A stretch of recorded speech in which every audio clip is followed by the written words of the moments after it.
AOS Coach just tweeted about us. Nice. So that should be getting us live here.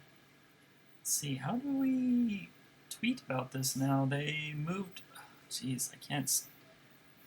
Why did Twitch have to go and like change everything today? Because they knew, Ricky. Yeah, they're like, oh, we're going to Just move all the buttons around. yeah, and it's kind of frustrating when they do it. Let's see here. Okay. Yeah. As a UX designer, you can never really get around that. Like, no matter what you do, somebody's going to be pissed. Yep. So you just got to throw it out there. And then laugh at people's pain and take notes. But the most important thing is to laugh. Yeah. All right, so we should be live. Let's see if people are hearing us. That is the one thing I don't have up. Let me see if I can put my Twitch on my phone, on my Pizzo, my phone. Yeah.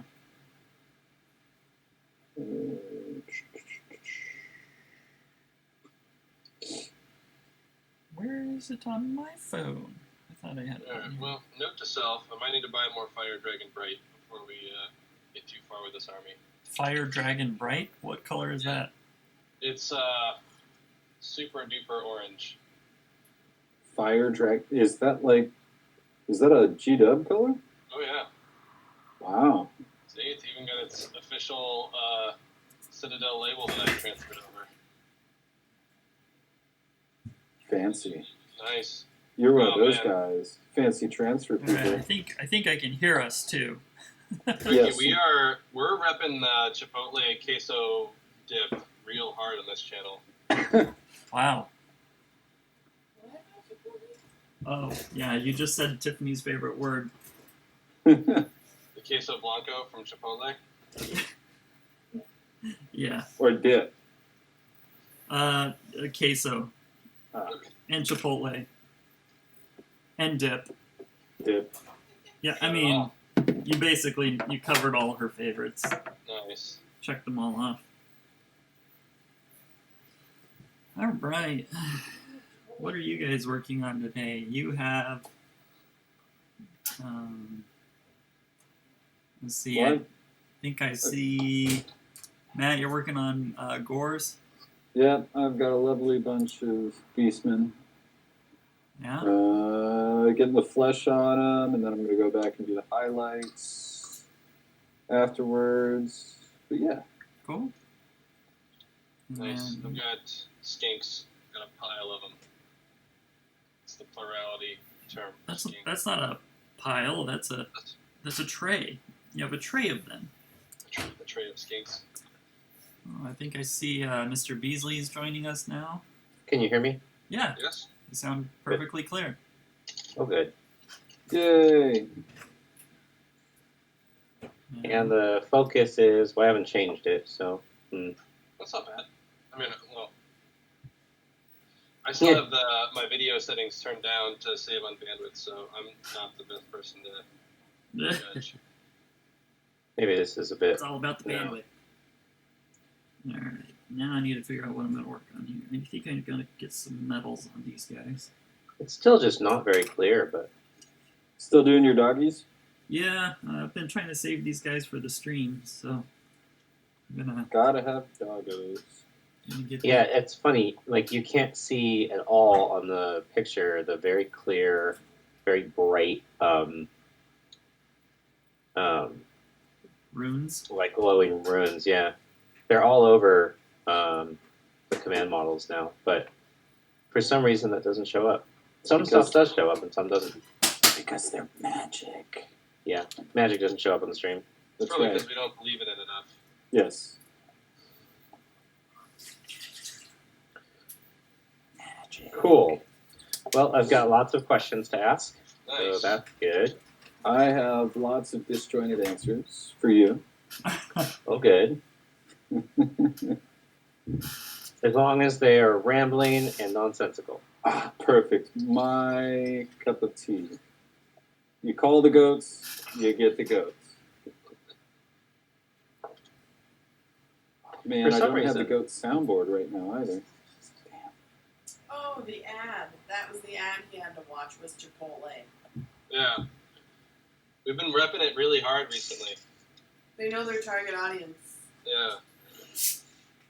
Oh, should I go to Twitch? I guess so. I don't know. I I gotta have it come- open just in case people decide to chat. So. Yeah. You're the same. That way everybody can kind of look over and respond to Yeah. comments. I moved my computer into a better place for that to be useful. Let's see, Twitch. Alright. In the time since I started working on these models, my super duper fine detail brush has died.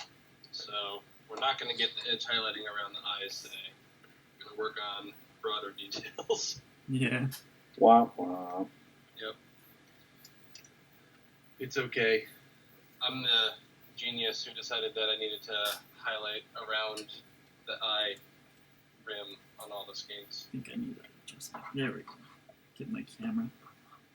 That was actually the first thing I bought for when we went to stay at home. Yeah. Your Was brushes?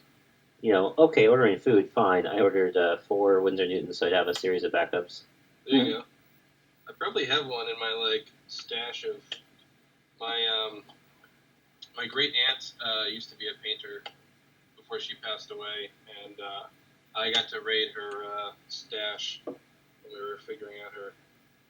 So Does she have anything small enough? Because I did that with my grandma, and her smallest was like tank sized. yeah, no, I mean she definitely had a bunch of stuff that was not useful, but had some. I probably got 20 good brushes. That's good. Yeah, That she's is a good haul. Oh, hey, are we on? I guess we're on already, That's but a we're good- not Yeah, officially on. But No, we're not we've like been on. on until 2, right? Well, We're on. yeah, we're on. We're not part of the event until 2. Right. But, yeah. But we're part of the event in our hearts. That's all that matters. right. I see. Well, we were, I just wanted to Hey, Jack. get everybody. Yeah, you want to get everybody a little ahead of time. Oh, hey, Which Jack. Makes sense. So it's funny, Oh. you really can't see them at all, but and you can see the ones on the Ogroid, and I wonder why. Yeah, Jack. Well, Jack- it's just because you need to play the Ogroid. He's just telling you, hey, Yeah, I exist. maybe that's why. Jack, there's I no like rush on the terrain because we're not even playing right now. We're doing full isolation even from each other. So, and I've also finished a second set of goblin terrain, so you can hold on to that one until this is all over. If you guys are playing, keep using Oh, it. hopefully you guys are playing. I need to check your videos. I haven't seen the latest one. Hopefully you're not playing and being socially responsible. Well, I mean, if you got somebody there, I mean, you play. Yeah, I think he lives with his Right. brother now. I thought, right? Oh, okay. I'm still trying to convince Julia that she needs to become a pro Sigmar player. How's that going? It's not going well, Uh-huh. but just try a little bit every day. That's all anyone can ask of you. Yeah, I've been. All right, working well, on it. since we can't see the ruins, I'm basically going to do a lot of work today, and no one will be able to see. Perfect. You can sort of see them a little bit. You can see the little fringe spots, but the fact isn't clear. You've done 3 bat reps with it? Dang. It's popular terrain. Which terrain is this? My goblin terrain. Oh, your Like- stalactites and stalagmites? Yeah, my cavern. Those are the best. It's a lot of recording. Did you do those all at once, or do you kind of? I never really asked you this. Like, do you guys get together on a weekend and shoot 3 or 4, and then, do that once a month, or do you guys play every week, or what?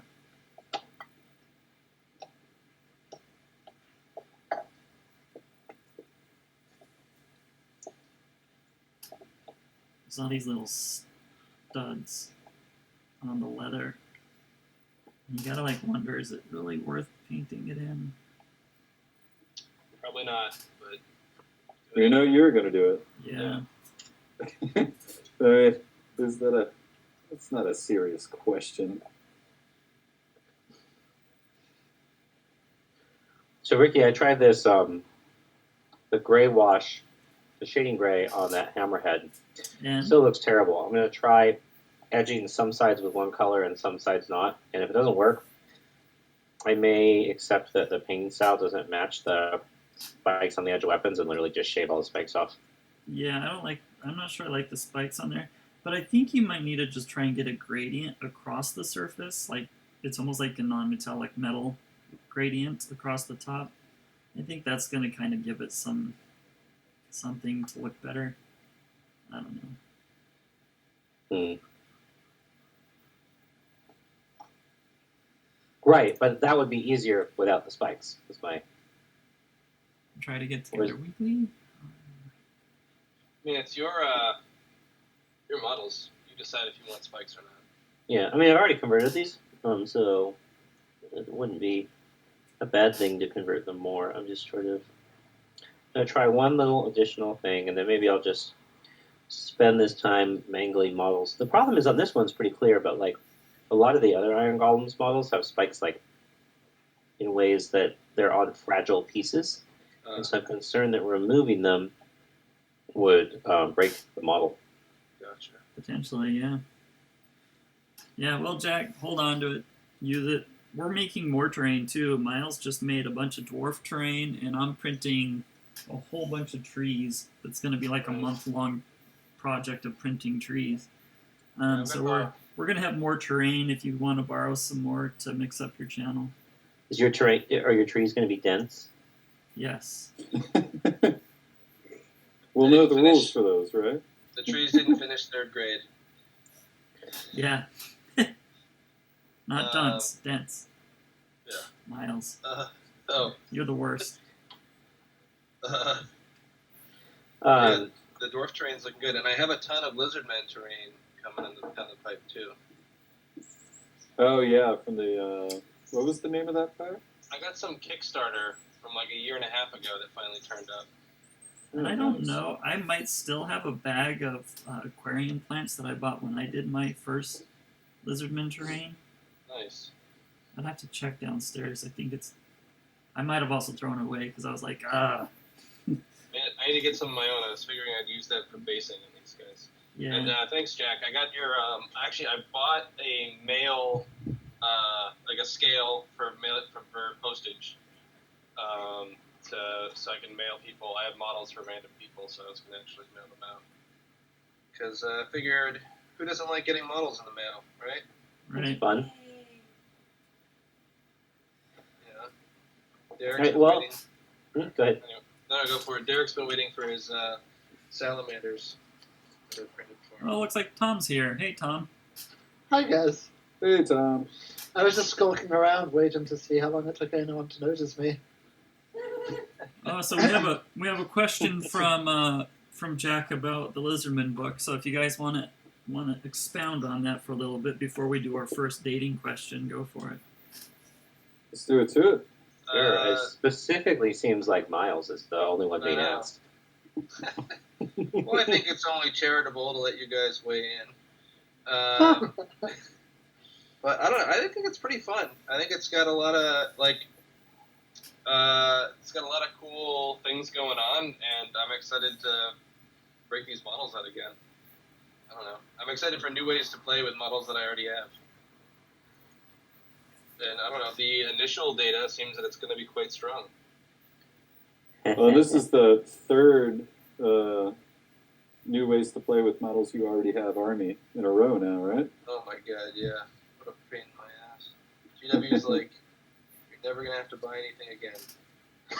Except Oh, for you these will books. have to paint your closet full of plastic. Yeah. They're like, I don't know what's worse. we're going to throw our release schedule out the window for Miles. He will never have to paint, or he'll never have to buy another Arnie. Just the books for every Arnie he owns. Was the I mean, rest of it? Was there a specific question about lizard men being asked, or just what do you think? What of do you lizard think men? of what do you think of the Seraphon book Miles Prower? Ah, okay. I don't know what Prower means. Oh, it's from Sonic the Hedgehog. Tails, who is Sonic's buddy with the twin-tailed fox. His name is Is Miles that your Prower. your screen name is Prower? No, it's actually it's my name on my Mox Yeah, his name badge. tag. Yeah, Really? yeah, it's Miles Tails Prower, community manager. Huh. I mean, it just says Miles, and then you're allowed to have a tagline, so I did Tails Prower because I thought that was a funny throwback that nerds might get. Got it. We'll see. So far, not a good record. Yeah, I was about to say, so far, not very good. All right then. It's apparently too much of a deep cut. So I played 3 games against lizards now, and I think there's going to be a lot of good builds out of the book. It's I don't know. There's a lot of different stuff that's scary, which is good. Like for the most part, it feels like the internal balance is pretty good. It does seem like most things are under the cost curve of most other books. Right, that's what I was going to say. It seems nicely internally balanced because everything is just too good. I think Everything's just a little too good by about the same amount. But like, it's not that they're. It doesn't feel like things are broken, which is nice. It feels like they're slightly undercosted. Right, it's a points problem, but that's still Right. a problem. Yeah, it is, but it's more fixable than a mechanics problem. For sure. Like, Change Host wasn't really a points problem. You can fix anything by making it a million, but it was more like, why did you allow that stupidity? This is just more of a like, yeah, everything could probably be 10, 20 points more, and then it would be a lot better. I'm not. The only thing I wish was just not in there was the whole bound endless spell thing. I didn't think we needed more ways to mess around with how endless spells work. But I don't think we need more ways to lower the interaction of endless spells. Right, exactly. I mean, but if there's any army that should have it, it's Seraphon, right? They're like, they literally will half their army to light, right? Or Not half the anymore. army to light. I guess half, yeah, some of them do. Yeah, I don't think it's a thematic concern. It's the mechanics of endless spells allow them to cut both ways, and we're starting to get lots of different ways for that to no longer happen. Right? Yeah, that's true. Yeah. At the same time, I feel like it'll give us more variety, especially from a Seraphon player, because like there's a lot of spells that you just wouldn't have taken previously because they were too dangerous to have around. So what are the hot picks? Hot picks, Miles, from the your bound endless spells. Oh, I don't know. Purple Sun, maybe. That'd be fun. Rich had an interesting one, which was Burning Head. That's what I was gonna say. Gotta love that bound burning head. Because it gives you a bubble of re-rolling ones, and it doesn't hurt you. Nobody can move it to hurt you. Yeah, you just position it correctly, Well, and then you're good to go. See, but that's fun. Like, nobody would have taken Burning Heads. I mean, no one was taking Burning Heads before this. You were right. No one was doing that. And I That have is a one. good even. point. We all have one, I guess. Yeah. It's just Hey, I don't. I converted it into parts for other models. There you go. Well, that's too bad for you if you ever Yeah, take right. up. If you ever I do know. Lizard Man, you're going to be eBay shopping for a burning head. Yeah. Yeah, search Alright. that. Search that on the internet. Go ahead. Feels like good for my quality and sanity of life. Matt doesn't like deep jokes. I don't know. I think everything feels reasonable except I think salamanders are the most significant cost to me. Right. And they're not broken, but if they were 100 points each, then a pack of 3 would be 300 instead of 240. And 300, I would be like, that is a totally reasonable, strong unit. Right. They were a little aggressively costed. Do they struggle with drops? I know there's a couple of good battalions, but also doesn't seem like you can get a huge amount into those battalions. So what is going to be like the average drop count? I don't know. And Rich is at like 5 with Okay, that's good. with the battalion. Oh, did you, Matt? Did you see Jack's question? How does it feel to be the best AOS player in Washington Beasley? I used to think it was Derek, but after you soundly beat him twice, which I rub in his face, it's you. Well, I mean, according to the internet, I'm top of the world, and it's totally legitimate. Explain. Because I did a bunch of early in the year events, And now all events are cancelled, so you just and now all events are canceled. I have a first, 2 seconds, and a third, and so I'm like sitting at the top of the ITC by a totally legitimate margin. Oh, nice. Yeah, Yeah, he's Quarantine got like King. 670 points. The next or something like that, and the next person is like 350. So it's a ridiculous margin. Hey, Well, so- technically winning is still winning. Yeah, it's the least legitimate board lead position ever, but it's very impressive. My rival in Boston managed to sneak an extra event in before the quarantine. Oh, I saw that. Back to beating me in KO. It was like, Oh. these were actually nice. Yeah. And best order. I actually think I would be second overall if I just got our doubles in. Oh, really? Yeah, Yeah, so I got our It adds doubles in by another- emailing a lot. Ricky didn't email enough. I You got gotta like, email harder. yeah, I got like another 180 some points coming my way. At some point. Ricky, Once Jack you wants to email know hard what kind enough. of like ginormous brush you're using. Yeah, it's a Winsor Newton Series 7 number 4 brush. I like using the number 4 everywhere that I can because the body of the brush holds so much moisture that the paint never dries on the tip. And I only use the really small brushes when I just can't fit the big body of the brush inside somewhere. So, yeah. That's the theory. Use the biggest brush you can with the finest point you can. And Yeah, I've got a Winsor Newton number 5 right here, and I'm using a 3 right now, and Yeah. even the number 5 can keep a point on it. Yeah, it's A all real about the nice point. point. It doesn't matter how big the barrel is. You guys sound like golfers. You're like, oh, Pass me the number 5. yeah, pass. No, I'll take a 3-iron on this. So I ended up getting a 0, a 1, and a 2, and I never got anything but a 2 because Ricky told me to get 2s because it's all about the point. And for the super, super tiny stuff, I've been using the 0. I haven't broken out the 1 yet. The primary advantage of the 0, Ricky, I don't know if you knew this, it's hella cheaper. Yeah.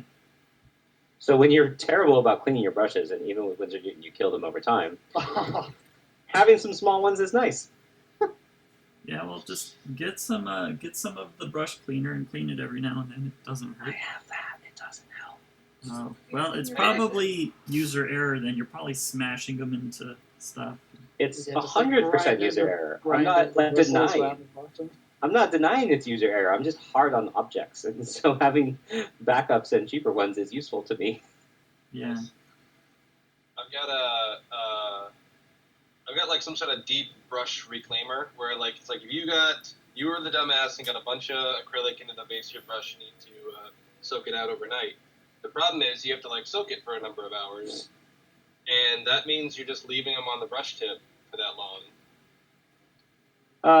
Well, just put it flat. Well, you're not supposed to get it on the handle because it strips the handle too. What's wrong with Sounds stripping like- the handle? Huh? Wow. What's wrong with stripping the handle? I guess it's fine. I won't know what number it is anymore. Oh no! I know, right? I won't be able to show I think I've off solved your the- problem for you through sarcasm. Yeah. But Yeah, I haven't had really that bad was luck pretty with it. heavy-handed there. Miles, I've had totally bad luck trying to clean the damage I've done to brushes. Yeah. I've just been working through that stack I got from my aunt, and not looking back. So, one thing that I actually just found out that's super interesting to me is that so you wash your brush a lot and dry it, and I finally, Madeline, for quarantine time, broke out all of these old handkerchiefs. Okay. And they are so much more absorbent than paper towels. I've been using one handkerchief for days now in a way that like paper towels would have dried up and gotten crusty and I have to replace them. Well, interesting. Just one little handkerchief. All right, Matt. Okay. Jack wants to see what you're painting, so I have focus. But I'm painting. Oh, I'm out of the camera again. Let's see. Yeah, you're So never really in the camera. okay, let me scoot forward a bit. So I'm currently working on an converted iron golem. It's from, let's see, I get into the middle here. Does this work better? Yeah. Yeah, I can Oh, it's just delayed. So I'm working on a converted iron golem from an iron golem and the light realm of light cultists, and I have a whole unit of these guys, and I like them as 4-up rollable cheap chaff, and they look decent in Siege with the conversion. I really hated the heads and like everything else with the models. So, and then the main thing I'm working on is acolytes, which I'm putting glowing runes on, which for some reason you can't see on the camera. I don't know why. Maybe Magic. yeah, magic. Can't see the glowing runes on the camera. It's okay. They look cool in person. Should we go to the first question? Sure. Yeah. So the format of this, for those of you joining via Adepticon, is we're doing Warhammer speed dating, where we're just continuing to ask questions and go around and answer them. I got 3 questions from other contributors. So we'll start with those and then go to the laundry list Can we- Madeline and I brainstormed. So Go by ahead. these rules, at the very Yeah. end of this, do we all have to say who we want to take home with us based on the answers they gave? Yes. Yes. Okay. All right. That So was a we're very actually, fast yes. we're actually judging each other based on these answers too. Oh yeah, no. yeah. You got to judge, what you think of a person's character, whether you think they're, terrible at the game, whether you think they're a decent painter. There's a lot of judgment involved in speed dating, no matter what, right? Right, I will but we be the summarize that. loneliest goat. We summarize that by saying who we're taking home with us at the end. Yeah. All right, sounds good. Everyone's gonna have to pick someone they're taking home to play a game with in quarantine. In quarantine. There we go. All right. You're basically saying pick your doom. Yeah. Yes. Nice. All right. So this is from Ricardo Fires contributed this question. Okay. What threats does a tournament list from your book need to handle to be successful? Interesting. Mm, Jump in. Wait, say it again. What's the question again? One more time. What threats does a tournament list from your book need to be able to handle to be successful? You got to be able to weather an alpha and a double turn. So you probably need Yeah, I mean, a does it tar really pit. vary that much by book, or is this just kind of general? Is I don't there know. some general rules here? Anyway, Ricky, go ahead. Yeah, I think I didn't write this one. I think you I definitely feel- need something to weather the alpha and or a double turn. So you definitely need something tank and durable. So that can here's an stand that. interesting, I guess, wrinkle in this question. Maybe we can think of it in this to have more varied answers. There are some things that you're going to see in a tournament that your book is going to be naturally good at, so you don't need to really worry. You don't really need to worry about it. Whereas, what's the thing that you're going to struggle with that your army needs to remember to be able to handle? I think that's probably the essence of the question. Yeah. And then how do you handle that? So, for my point, Ricky, I really, really struggle against a double turn. So, and I don't have a tanky thing that I can throw against people, so I just need to position really well. Yeah. But the thing that I think I need to make sure I can take on is 60 grots. That's the bane of us all. Yeah. I think one of the things that I always do because I don't play with battalions and I know I'm always going to probably lose the first turn. I always try and think of what I'm going to do with my army when I have to go first and nobody's in range. What do I do? And so I always try and answer that question. What do I use that first worthless turn to do? Is it just stand there and wait for them to come at me? Do I have spells that I can throw out? So for me, it's always like Scuttle Tide answers that really well because, it's no range. I can throw it anywhere on the board that there's terrain, and usually hit something. I agree with you, Ricky. I think so. I've been playing a high drop list, and I've had the same design issue, which is like the biggest threat is the double, really. And so what I'm trying to do to handle it is make the choice bad for my opponent. So that there's so much I'm going to do to them turn one, they're going to be hesitant to do the double, and if they do, I'm kind of okay with it. And so for me, that's the same for as you with endless spells. But one thing I found recently is I always took Umbral Spell Portal as the way to handle that, and in some matchups it's really good, but in some matchups, I would say on average, it doesn't actually net me back 70 points turn one. Yeah, because there's a lot of games where if you let your opponent go first, they're just coming right at you anyway, and then you would have got something within 18 anyway. Yeah. That's what I find. Right. Yeah. And so there's games it does nothing, and there's a few games where it's super determinate. It makes my opponent do very frustrating things for them, but often, like on average, it's maybe making its points back, and then it's useless after turn one. Yep. I like Spell Portal because I like throwing stuff back through it. I think the one argument to keep it in, and I'm hemming and hawing on this, is being able to, since I summon Lords of Change, being able to dispel it and then, like late in the game, use the 2-cast Lord of Change to throw out the Spell Portal and then nuke through it when I need to hit something like 30 inches away on turn 4. That's been a good use of it, but I don't think it's good enough to be worth the 70 points just as the alpha prevention anymore. I feel like there's other options for that. Anybody else? So the original part of that question, what was that again? We just got into spell portals now. Enamored with spell portals. Sorry, I'm chewing. What sucks for your book uniquely that you have to be able to deal with? So hilariously enough, damage output, and dealing with tanks, I guess. So like dealing with a bloodthirster or building against specifically a large hammer is something I always have to work with, and so I tend to try and build lists around that, trying to create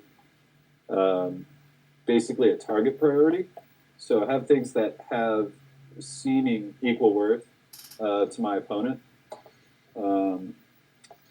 that they think that they're going to be forced to have to deal with,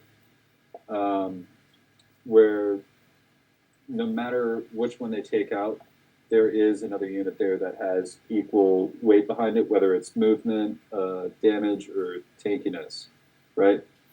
So that way I'm not really putting the weight on myself to try and kill them. Huh? You're deciding to be able to trade rather than making them protecting critical. Yeah, basically don't make a critical thing.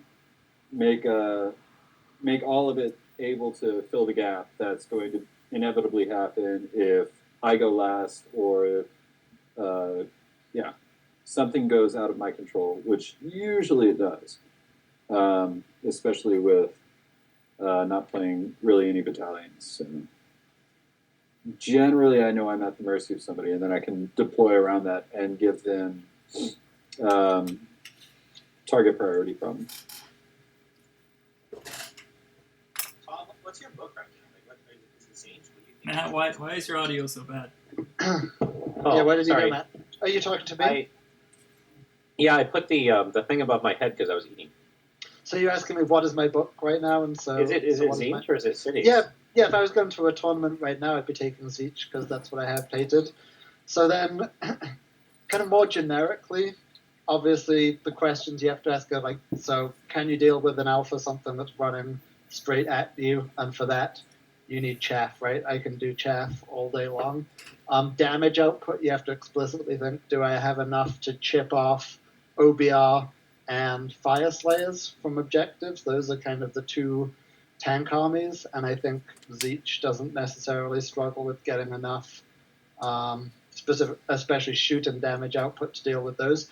I think the thing I would be most worried about at the moment playing Zinch, especially my my list in Zeech is something that can outmaneuver me and outshoot me at the same time.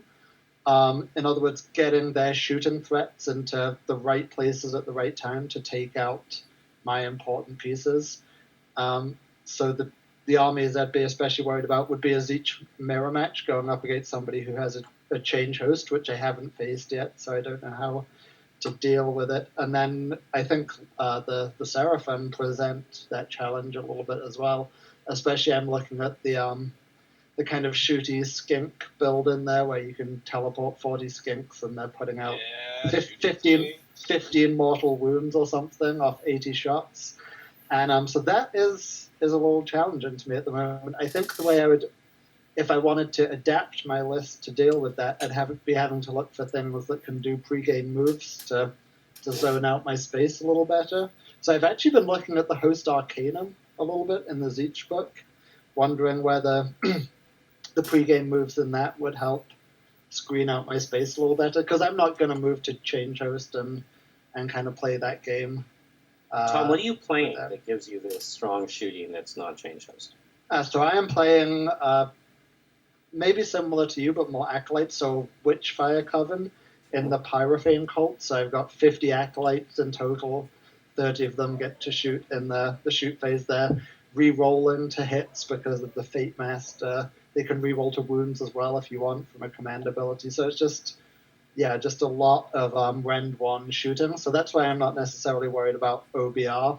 And I can do good damage to Fire Slayers too. So I can kind of win those grinds. But something that can just place their shooting where it's needed and take out my shooting, that's what I'm worried about most at the moment, I would say. So I was trying to build out this last night. Go ahead. Do you build for low drops, or? I build for kind of the middle sweet spot of drops, where like obviously I'm going to get beaten by 1 or 2 drops, but I'm going to try and beat other things that are fitting in a battalion. So I'm at 5 drops at the moment, and that usually puts me on par or 1 better than other lists that have a battalion in them. So I'm often like 50-50 or getting to choose. What was I going to ask? So what? Oh, I was trying to build this list, and I was looking at Lawchaw and the Soul Seeker, and the reason is because that 18-inch range in the hero phase means often those 30 shots that you're getting, especially turn 1, are dead. And I was thinking about using him because, unlike the bridge, it happens during the hero phase to buff up the acolytes and then teleport them up and shoot. What do you think? Well, how's that different from the bridge? The bridge occurs during my movement phase. Is Soul Seeker the boatman? Yeah, the boatman. Okay. The boatman. So you're going to boat up. You're going to boat up 30 acolytes and shoot with them in the first hero phase. Well, that's my question: is what do you think? Because otherwise, it feels like you're paying for this hero phase shooting, and you're often not using it. So the idea you're not really paying for that. You're not super paying for the hero phase shooting, because at 160 point battalion, you're also getting another artifact, which is real nice, a command point, which is absolutely essential in my list because I'm trying to use the Fate Master so much for rerolls, and you're getting the low drops. So even if I got nothing out the hero phase shooting, I would not be overly upset about it. If I'm getting 1 shooting phase with 30 shots re-rolling, even if that happens once in the game, I'm thinking I'm getting a pretty good deal from my battalion. In turn 1, unless if you're in a 24-inch deployment, you're not getting any shooting from them. Oh, it's never getting turn 1. I'm usually giving turn 1 away, so if my opponent is dumb enough to get within range of the 30 in their turn 1, then I'll blow them up. Otherwise, I'm generally getting to shoot from one of the 10s in turn 1 after my opponent has moved up a little, and then generally turn 2 or 3, I'm getting a big blast from the 30. I see, and this is because you're feeling like you're winning the drop war.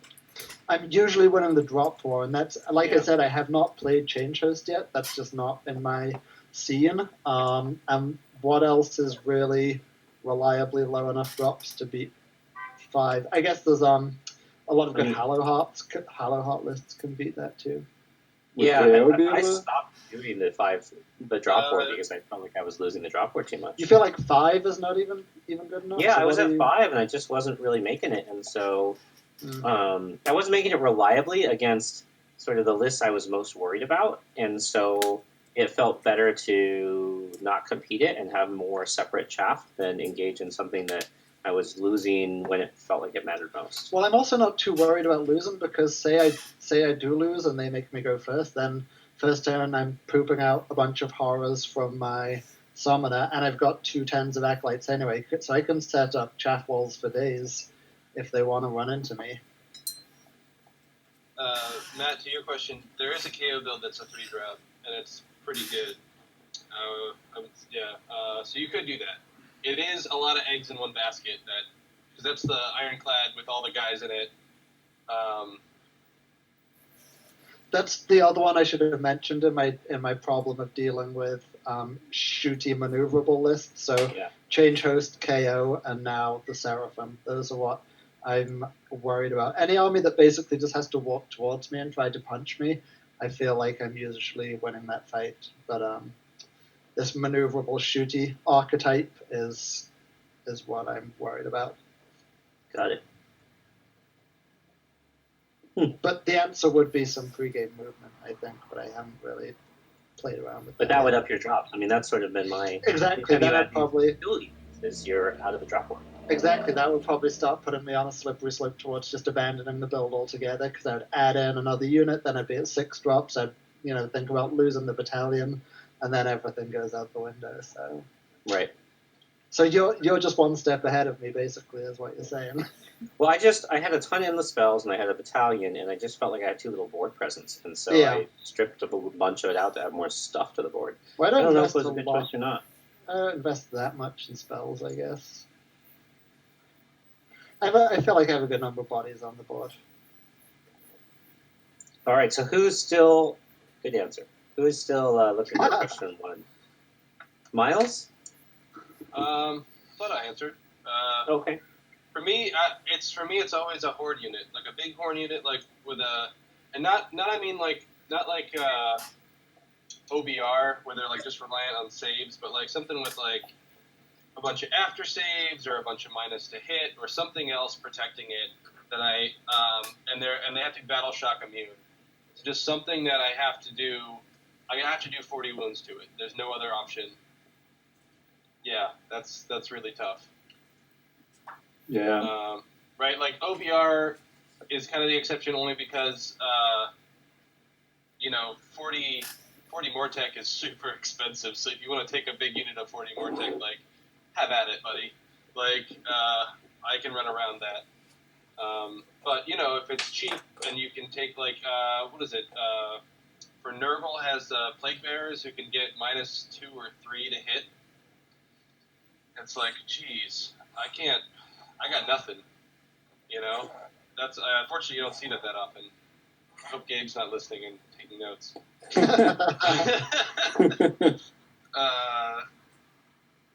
But yeah, so that's the big thing for me. A lot of big monsters, a lot of things that are fast. Even just hop around and pick them off. Yeah, so that's the KO one is the Anvil horde unit. Fire Slayers. Yeah, Fire Slayers are a rough customer because even though they're loving it. slow and you can usually get or dance around them a little bit, they just don't go anywhere. Got it. So would you say then that you have to get the speed ahead of them to get the points early on? Or do you feel like there's really no answer? Like there's specific... It's a tough problem. I'm looking at gyrocopters, actually. Yeah. Because they seem fun, and they're hilarious models. They are so derpy cute. The problem with them, I feel like, is, I don't know, I think you get one good volley with them and then they die. I played with them for a bit in cities, and honestly, like, I wouldn't take them for their volley. Yeah? Like, they just, it ends up being so positionally situational that I had a very hard time having it be super material. But, like, 70-point flying chaff that can grab an objective isn't bad. I just Yeah, wouldn't you get expect a both, ton out right? of their guns. Yeah, but you get to park in front of something, shoot it, and then chaff it for a turn, so it's a pretty nice Yeah. combo. No, they're not bad. I'm I just feel saying like they'd be good don't screens expect too, too wouldn't they? much out of Yeah, no, it's just the all the other roles that you could have for a gyrocopter. Like I have those units. Like the one thing that they have is high volume shots, which is something that I just don't have access to. Well, you don't have cheap chaff either, right? I have Arcanauts. And they're pretty fast. Oh, did they go? They went down in points too. They're 90 points for 10. Which Okay. is pretty good. Okay. And in Barrack Zilfin, everybody runs 6. Nice. You get them you're like, yep, we're not shooting. They're not going to do anything anyway. We're just going to run. Everybody moves 10. So with your base speed of 4, you're finally up to the average move or run roll of a normal faction. Yep. But people look at you funny when your dwarves move 10 inches, and you're like, yep, that's fine. Everybody does that.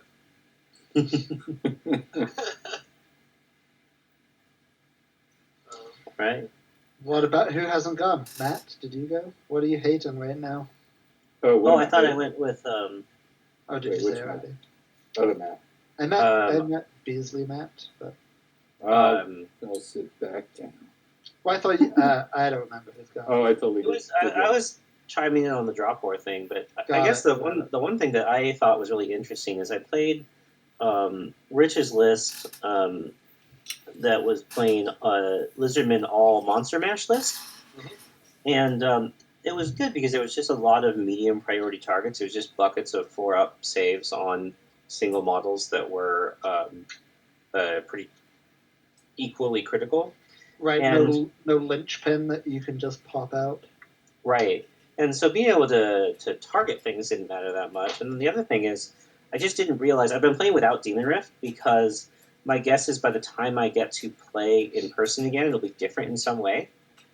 And Demon Rift was so good at multi-single model large damage that I didn't realize how big a hole it is for my list to deal with that without Demon Rift.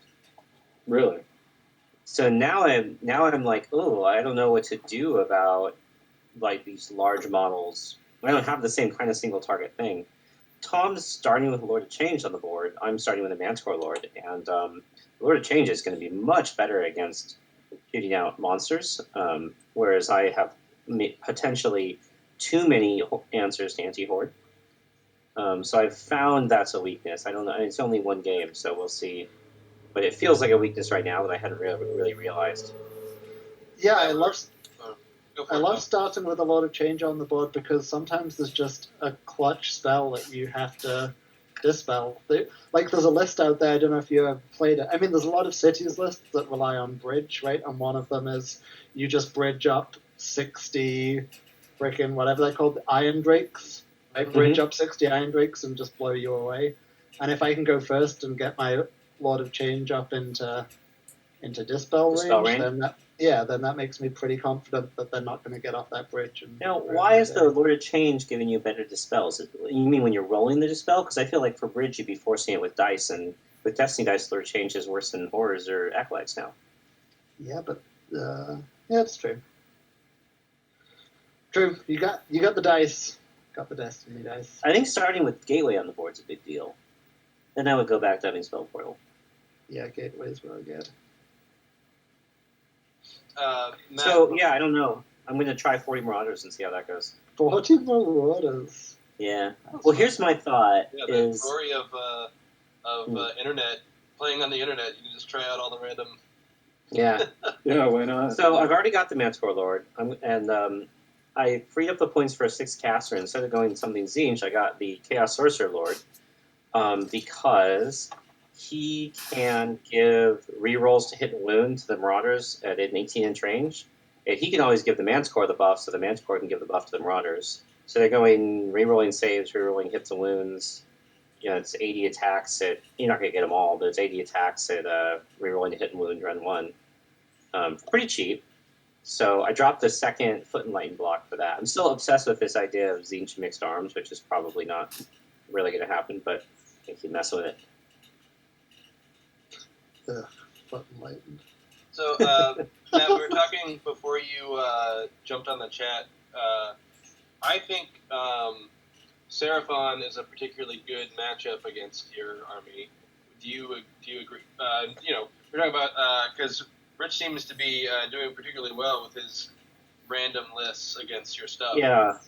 We've played Yeah. 3 games, and one I barely won. One I crushed him, and one he crushed me. Okay. So it's basically dead even with him running random test lists against my stuff.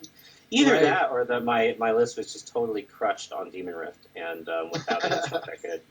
I mean, you were super excited every time you pulled it out. So Because it was ridiculous. Bonkers. I kind of think I'll still run it, because I don't think they're going to nerf it to the point of unusable. I just don't know what it's going to be, so It's just a cap, probably. I don't know. yeah, we'll see. I I don't know. I I think they're strong against everything. I don't think it's particular against Zinch. I don't think Lizards have that many bad matchups. They're just really good. They might struggle against the chain shows, maybe. Well, I was thinking they're strong anti-casters, and they're also strong melee. Well, the list that was the worst for me was the one that had 0 casters. Oh, really? why is that? Because it was just 2,000 points of 4-up save bodies to hit hard. And I just couldn't deal with the critical mass. With Zeech, I find out often some of my worst matchups are against people who just haven't invested anything in Magic, because Right. I'm pretty good at dispelling stuff, so if they've invested a lot in Magic, then they're often not getting anything out of that, but put those points into more kill, and Right. that's worse for me. I totally agree. People are like, I need to add 1 Dispeller to my list. Well, unless it's an auto Dispel or has crazy bonuses, 1 Right. Dispeller is not going to be worth it above getting critical mass of whatever your army's good at. No, exactly. Take a Knight and Cantor. Right? That's the Right, one. or nothing. I mean, Or that's... Yeah. nothing, yeah. Yeah. Nothing is better. I mean, Knight Encounter is a one-time auto Dispel, right? Yeah. So But you like- better be hoping that the majority of your opponents have a spell that's going to cost you 140 points. Sure. Because his normal spell is just garbage. Oh yeah. Like, so he just sits there and wastes. I mean, coming as this, from playing Stormcast, he's a trap. He's just a trap. Well, he was great for KO, but Well, yeah. But now we have a guy that does that, so we don't. We can just make our own dispel scroll, and you can keep yours. I'm not saying he's bad. I'm just saying even him, like there's not really a low investment way to cancel out your opponent's magic base Oh, unless sure. you're corn. Yeah. It's better to just be like, this is what I'm good at, which is kind of unfortunate, but I was just thinking, like, if you really just need to stop, like, the turn 1 endless spell portal from Nagash, sure. right? Like, that's the cheapest way. If you wanted to, if that was what you were worried about protecting against, just take that guy or her. I will right? say that in the last dozen tournaments, I've never played against Nagash.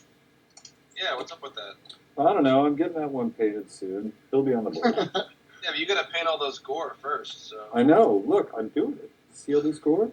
Look at these gore. oh my god, so All right, I know. question 2. We got Yeah, like 30 questions, by the way, so it's good. We're gonna have a backlog. nice. 45 minutes in, finish question 1. Yes. Boy face. Or we just keep it rolling. We've got the whiskey here, just keep going all night. What gets you through a unit you have to paint? Talking to you guys. Oh. I said that to win the Who Wants to Take Me Home. Oh, nice. Yeah.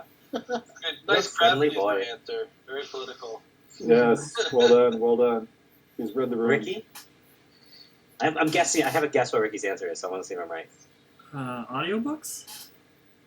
That's not what I thought you'd say. All right. He I thought you were going to say tea. just the pure joy of painting. Nothing needs to get me through it. I don't know what's wrong with you. Oh yeah. Well, yeah. There's that too. I mean, Yeah, I thought that's what I'd say. Like, this isn't a chore that I have to get through. no, it really isn't. This is for my me. passion, you assholes. Painting is life, you dorks. Like once I start a unit, I really enjoy getting through them. Like, I'll even paint half an army at once. Like, with the goblins, it used to be one color a night. I was painting 40 goblins at a time, one color a night. And you just work your way through it. Just Who else? Let's see. I don't know. I feel like I just tell myself I'm not allowed to buy anything else until I finish this unit. All right. Yeah, I think that's a common one, right?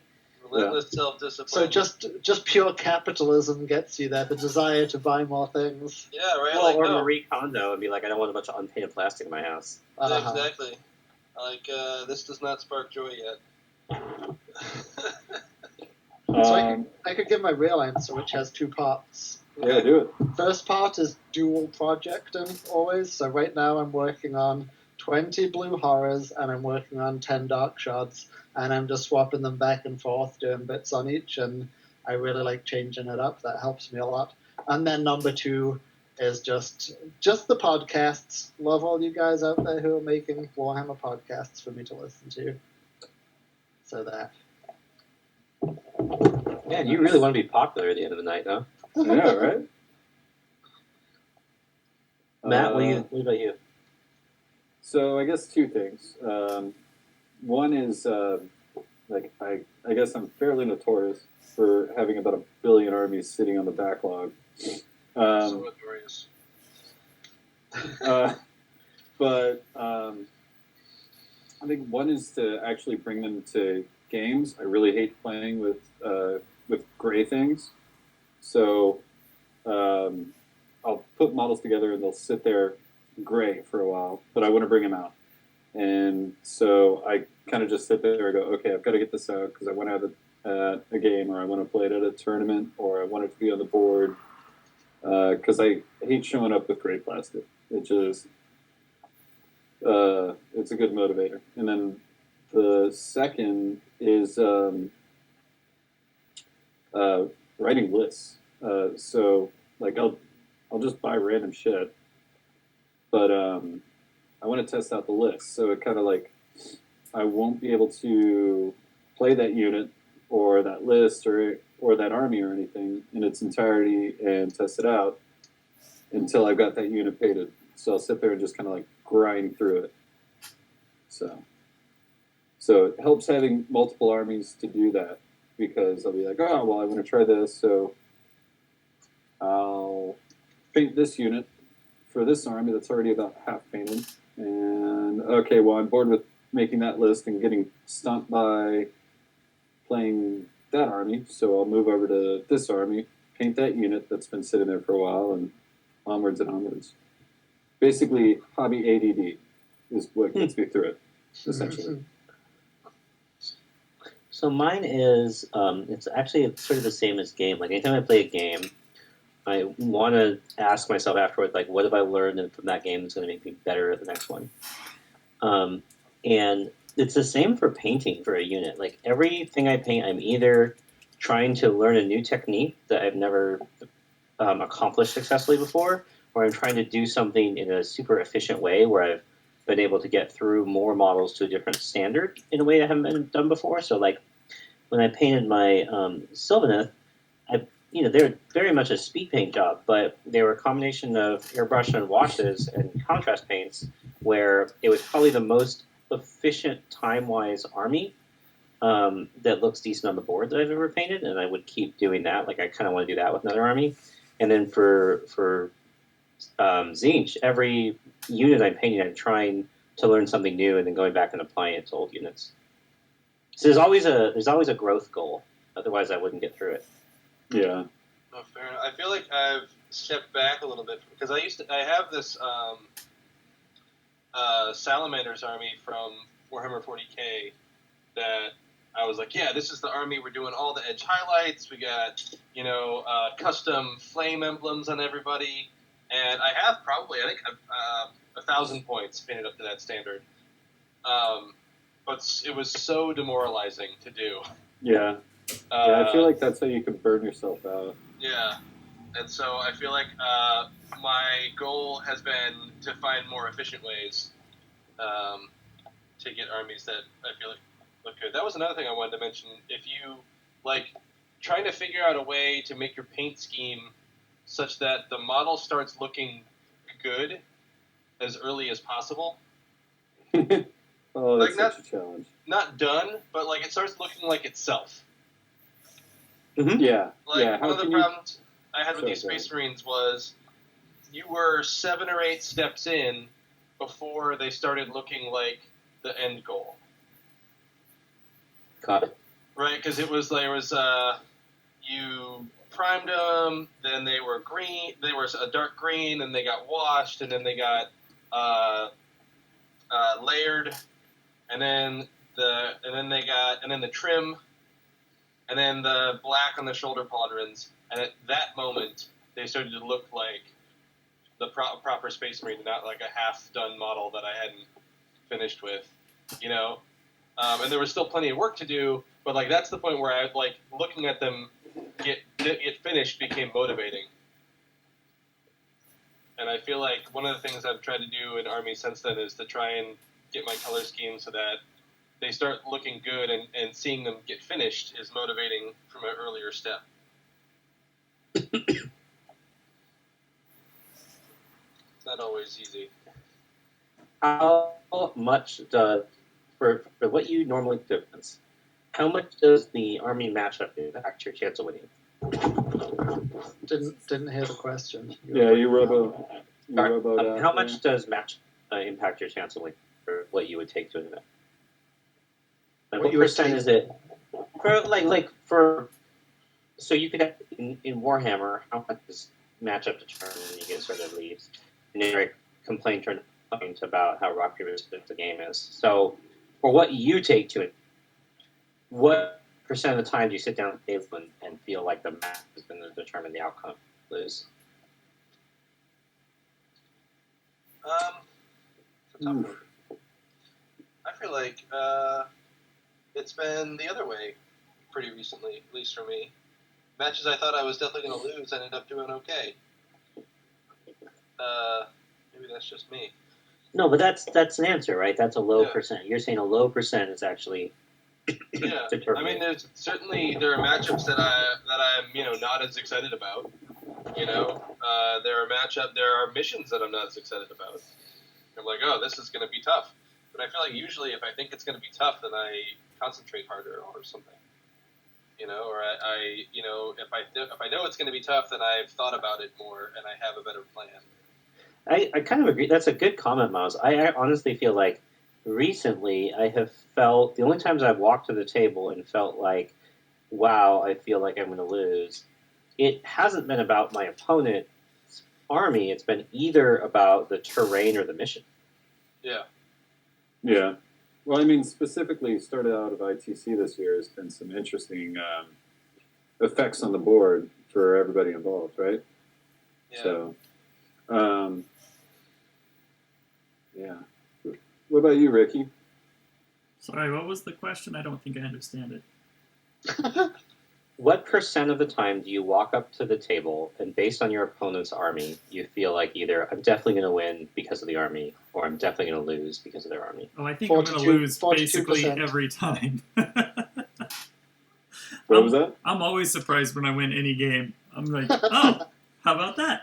How'd that happen? Who knew? Who knew? Yeah, no, I'm not good at predicting that.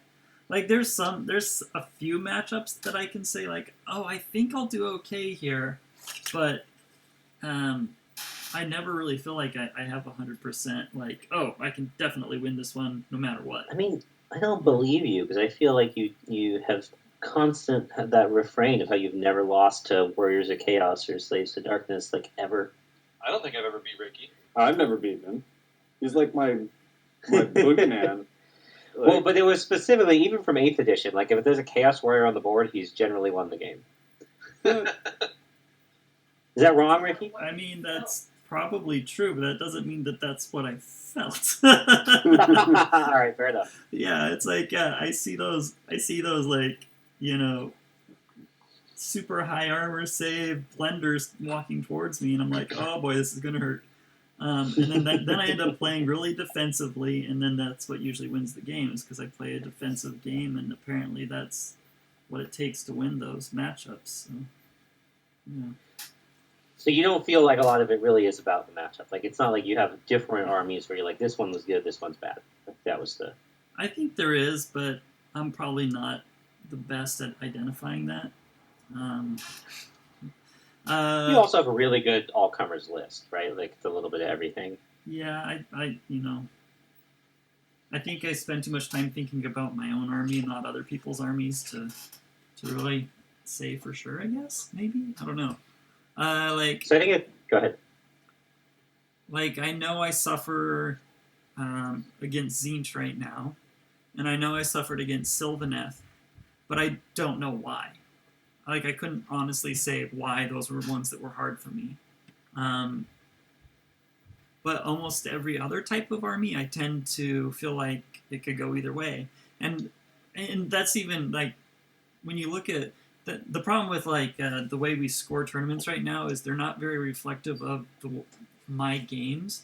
My games tend to be really close either way. I don't ever blow somebody out, and I don't get blown out very often. Like it just doesn't happen very much. I have too many bodies, and I don't do enough damage. So, so the games are always usually pretty close. So it's like, it could go either way, and so it makes it hard to say like necessarily whether I'm going to win or not.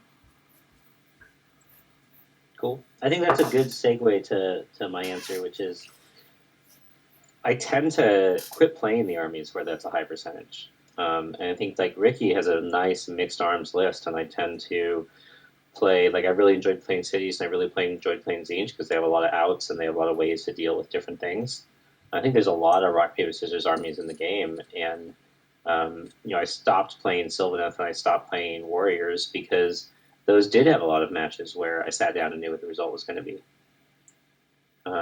So I think that you can control that variable for yourself based on the kind of army that you pick. And I find it super frustrating to walk up and know the result. Oh, and the kind of list you want to run, even within an army, like you can definitely set yourself up for success. Yeah. To a certain extent. Yeah, but not all books even have the ability to have a solid, varied mixed arms list. That's true, but I mean, Yeah. could also take, really dumb idea stuff. But I think the reason though we still have very competitive and exciting selection in the tournament is that in tournaments and stuff is that a lot of people are doing pretty well. Generally, or at least they're getting enough papers to their rocks or whatever the rocks, whatever the analogy is there, to make it feel worth it. All right, let's see. Next question, unless I skipped anybody. Okay. I didn't say anything. Oh, go ahead. I don't know. I don't really have that much to add. I would say pretty low percentage where I feel like the matchup really decides it. For me, it's like the key question is, am I playing a really good player who's put a lot of time into optimizing their list? If yes, I probably lose. I'm like a solid B tier player playing a pretty, non-optimized version of a very good army, Zinch. Meaning I beat most of the people at my local store and my club, but in like a game 4 or 5 at a tournament, I'm up against a good player who's put a lot of time into their list. I'm probably losing. But do you think that constitutes? It's not necessarily what the list is. It's just, is this a person who's practiced the hell out of that list? Mm. So just their knowledge of their list. Yeah, exactly. Exactly. I don't know. I feel like I'm always going to be up on an uphill battle at the moment. But for the most part, I enjoy that. I think it's normally it depends on the mission that I know when I'm going to be on the back foot right away or not. It's not really my opponent because I loathe everything equally. So. Matt, I felt that when I was playing the last KO book, where like there's kind of a zen to it, where like I don't care what you brought. This is going to be hard no matter what I do. Yeah. And it's probably going to be hard in lots of the same ways. You don't understand. I'm awful. I already chose hard mode. What you brought doesn't matter. Yeah, exactly. There was like a serenity to that. Like, this is some scary build from that everybody's terrified of. Yeah, whatever. It kills my guys just as fast as everybody else. Yeah, maybe a little bit faster, but whatever. I was expecting it. So But no, I it's more the missions that I focus on now. yeah, Like I I don't really enjoyed even. that kind of clear-headedness. It gives you kind of a, like you were saying, like a serenity walking into it. Like no matter what, I mean, as long as I know what their guys can do, like I've spent enough time on this army, which is clearly like low tier or whatever, and I, no matter what, walking out of the game, I'll know that for the most part, I'll have played my ass off. And so a win for me is so much more deserved.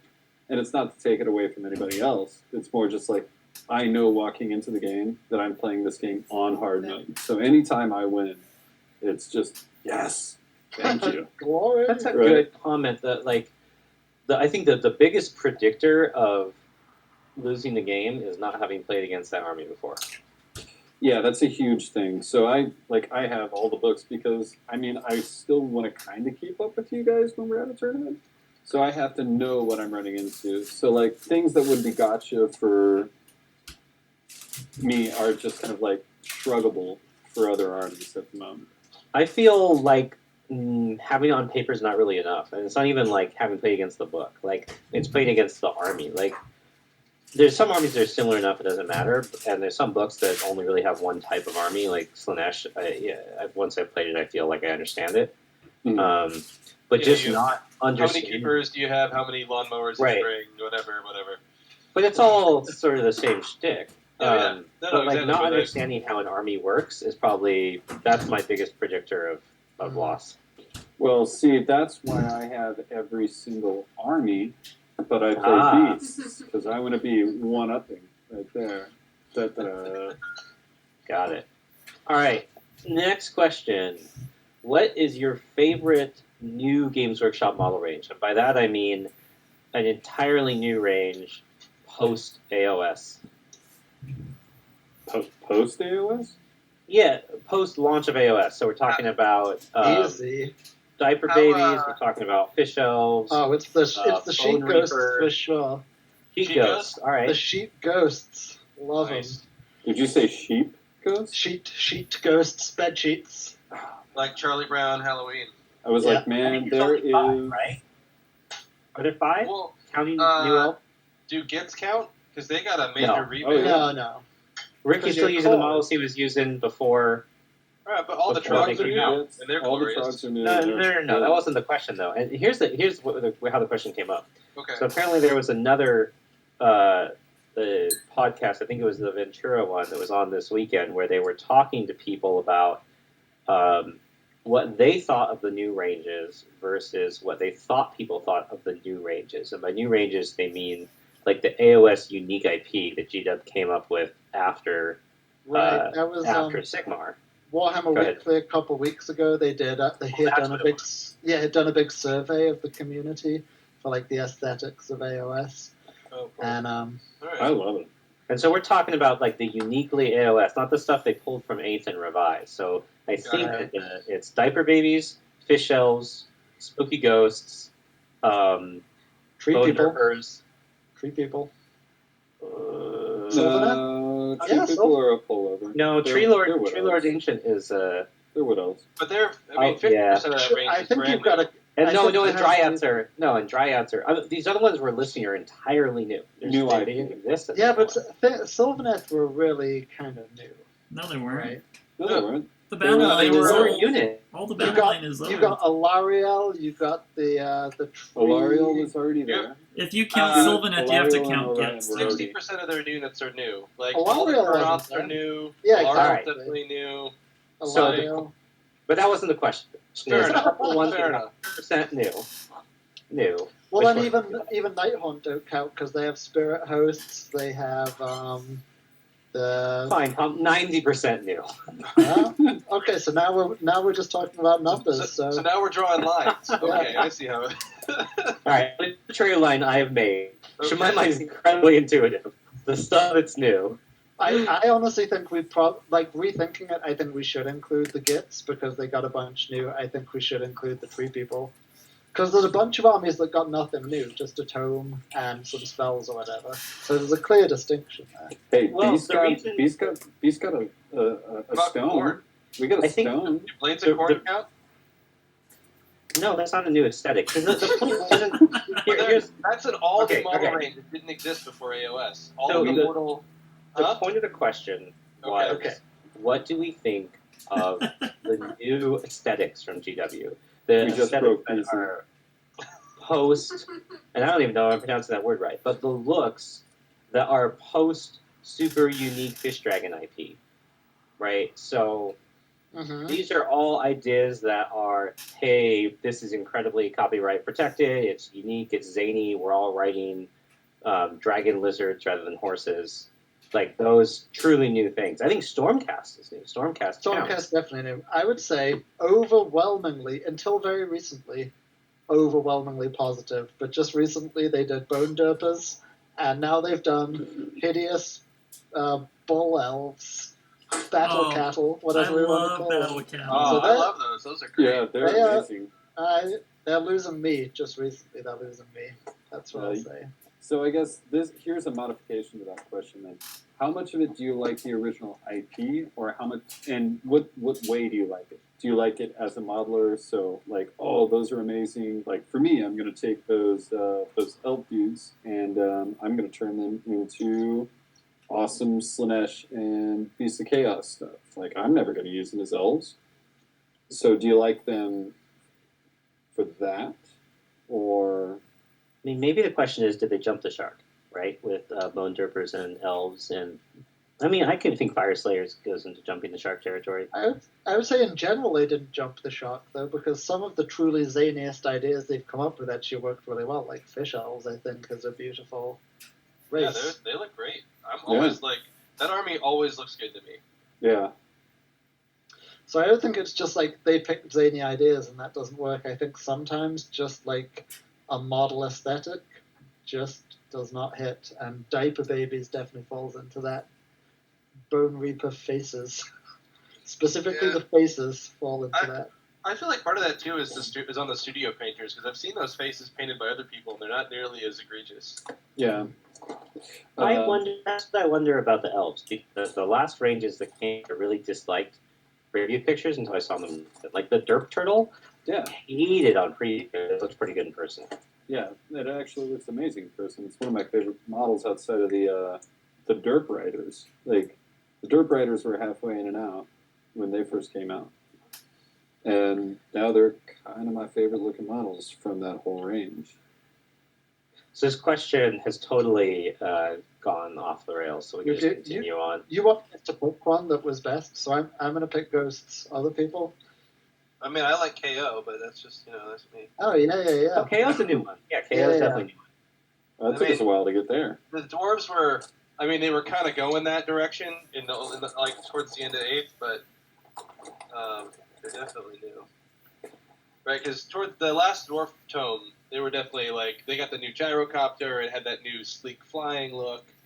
Like, you can definitely see the progression from a high level aesthetic standpoint. Like, and it came out early enough into AOS, they must have been making them.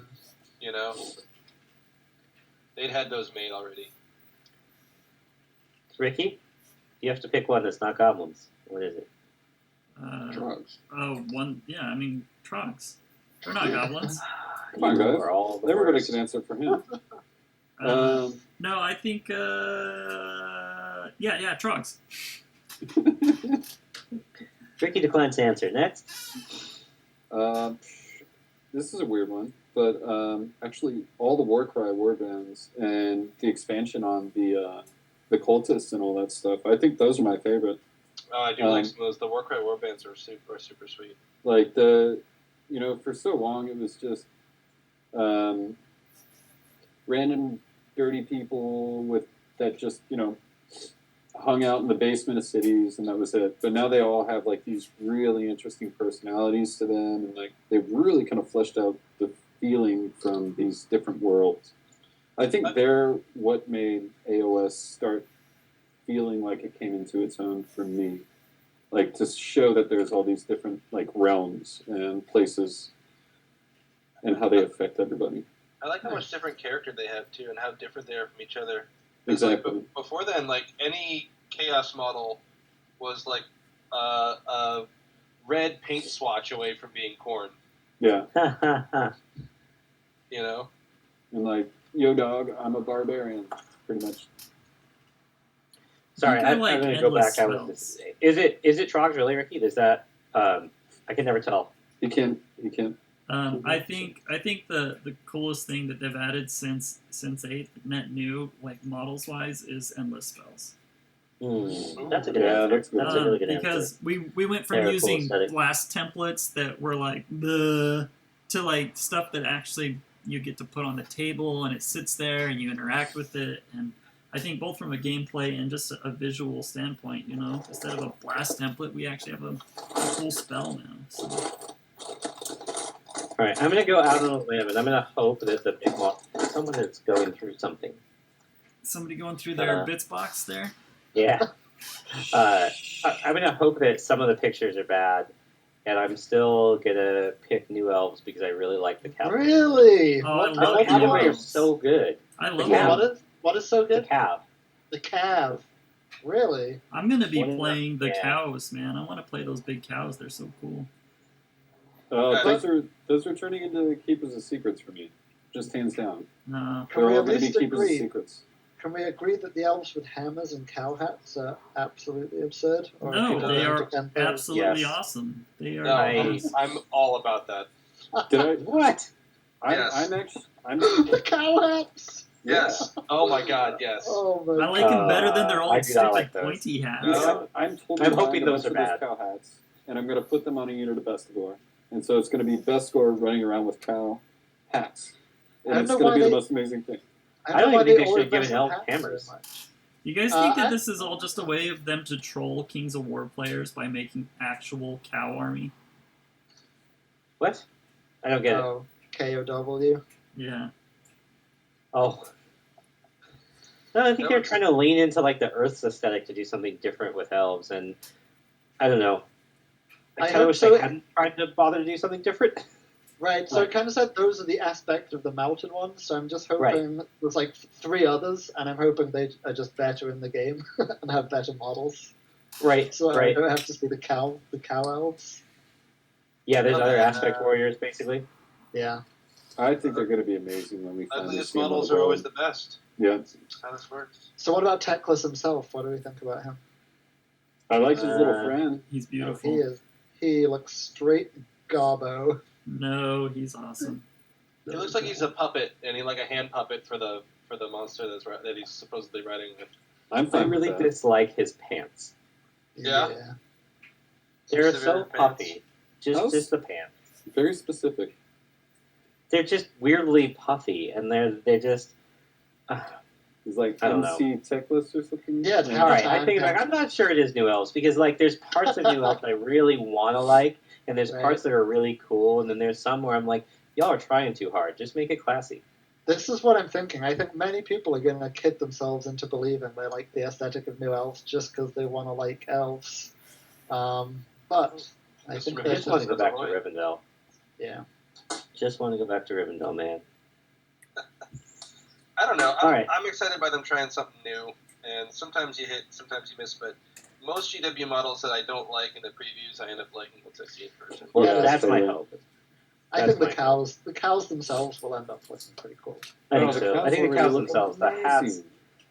I saw a good conversion of the hat already. Photoshop conversion, right? Where somebody just took the elf head off and put the cow head on the model with the horns. Oh yes, that looks like they're just wearing a cow head. Yeah. Yeah, I it looks saw like they're that- wearing a cow mask. I thought that was All good. right. I saw I'd go that with as well, and I got really sad because I was hoping that eBay would have tons of those on the market afterwards from people just like throwing them away, and I could buy them. So nobody looked that up. Sell all your Yeah, goat I hats think to it's an me. improvement. I think it's just a fact that the vast Good. majority of elf models look cooler with the hooded Wildwood Ranger heads on them. That Well, is yeah, that's also totally true. I don't know why they don't do Totally more hooded elves. Hooded elves look amazing. I even like the Shadow Warriors cone heads Yeah, Yeah. those are cool. with Yeah, their 'cause- little Assassin's Creed vests on. Hooded elves look amazing because it looks like they're slowly marching into the west to mournful music. Exactly. Yeah. That's what elves are supposed to look like. Okay, well, at that point, if they're marching into the west, where's my cowboy elf? What? All right, where's my cowboy elf? I don't even understand the question. I want a cowboy Well, elf. clearly Where is he? he's Give in- him to me now. He's gone to the Undying Lands. in the West. Yeah. All elves are supposed to be mid-headed toward the Undying Lands. They're going to be mournful. They're going to have hoods, but somehow still be epic. Cowboys. Cowboy elves. All right, next question. That question was Um, dumb. what do you most like playing? What unit do you most enjoy playing against? Against? For whatever reason, against. Huh. Could be because you're just lame and you're like, this unit sucks. I like winning. It could I'm be just gonna because smash it. yeah, could be for whatever reason. What unit do you most enjoy playing against? I've really actually enjoyed playing against, well, two things. I'll say two things. Petrifex Mortec, because it's just a challenge, right? And it's forced me to adapt lists a little bit and know that I need to go in there ready to deal with that. And I also, back when Daughters of Cain were just the hotness, I actually really loved playing against multiple big units of Witch Elves just because it felt like so dangerous. And again, it's a challenge, like one wrong move, and those Witch Elves were just going to take my whole army off the table. And that was kind of fun, dealing with that danger. I like that. I feel like, yeah, there's something exciting about playing against Mortec that makes me need to up my game, and it feels good when you succeed in a situation like that. Maybe I'm just a masochist. Mm-hmm.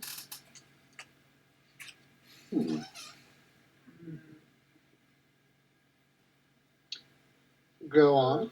I really like playing against ogres. Ogres? The regular ogres, the gluttons, and I mean, I like the stonehorns are fun too, but like there's something like I don't know. I haven't seen anybody like really make them like wow me as an army, but they're tough. They're beefy. There's a bunch of them. They're a solid unit, and they're all like they always surprise me. Yeah, I don't know. I like ogres. That was actually going to be mine, Miles. Yeah? Yeah, because they're it's not really about whether or not they're good or bad. It's like they're decent at everything, and they hit pretty hard, and they're not impossible to take out. And so, like, even if I was playing, down 500 points, it's just a fun sort of almost like a tower defense kind of challenge where like I'm trying to deal with this like massive meat, and it's not like there's one Achilles heel to it. Because if most armies, something that big would be like a horde unit, right? And so you'd have anti-horde spells against it. But it's just a lot of wounds, a lot of hits, and medium move. Yeah. That is a good one. It's another one. I'd like to see more well-balanced medium infantry, or Mhm. maybe we'll call those heavy infantry even. Yeah. Yeah, I'd say they're a little bit Monstrous more heavy. infantry, Infantry. even. Are they monsters? No, monstrous infantry is the it was basically any multi-wound No, infantry.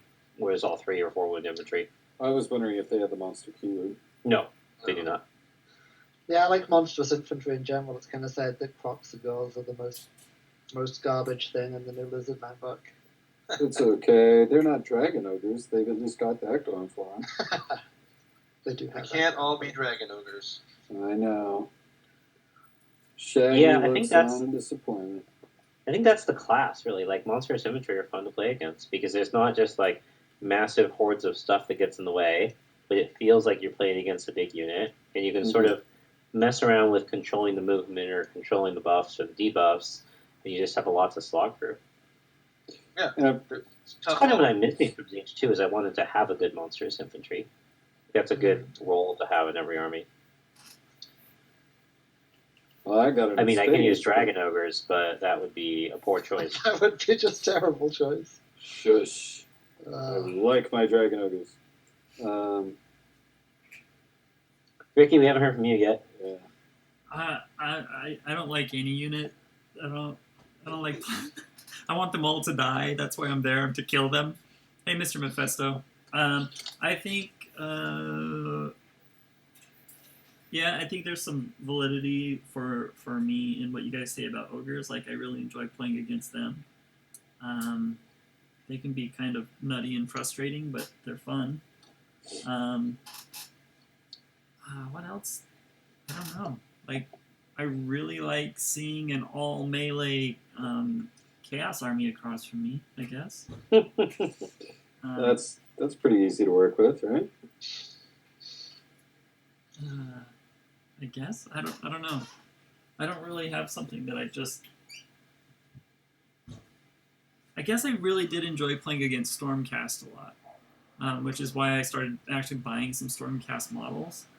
Like when I'd play against Brendan and his Stormcast, I think that was a lot of fun. It made me actually look at them deeper and actually start collecting some of them. So I think I could say that of Stormcast. Before he became a power gamer and went Petrifex. Yeah. Back when he used to be cool. Oh, you know another one I like is Is what? I like Nighthaunt. Well, Nighthaunt are just garbage, so of course you like But that's not why. Go on. I like that they're paying for the unrendable in a way where it just feels like everything is killable and nothing is soft. Right? Like, Yeah. I feel like anything is impossible to kill, and I don't feel like anything is falling over in the breeze, and I like that. They just feel like a solid army every time I've gone up against them. Like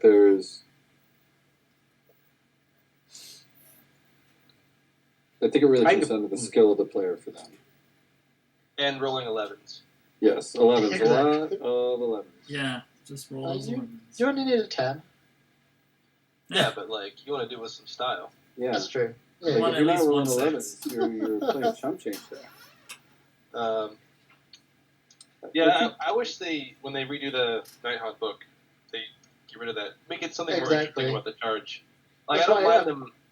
I just feel like it's very non-interactive, and it had nothing to do with the player's skill.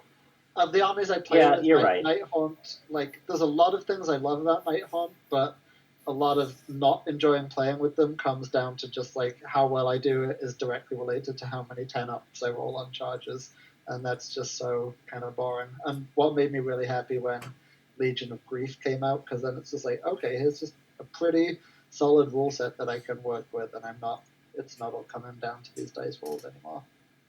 That makes sense. Do they not get the charge thing in Legion of Grief? Nope, they do not, but they get other cool stuff. But they can be rezzed. I actually think I was thinking of Legion of Grief rather than the Nighthaunt book, because having them come back and like having to go through them again is good. All of a sudden having your opponent go twice for reasons covers random is bad. Right. Yeah. All right, next question is, what's your best... can I read this word? What's your best advice for someone playing against your army? Lock the doors. Hope they don't have blasters. Right? No. I don't know. I don't know. I think against KO, don't leave exposed units for me to pick off.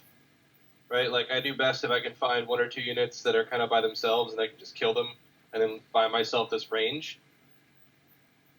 And if all your stuff is kind of grouped together, it makes it really hard for me to do that because so many things are going to then be able to get to me in the ensuing turn.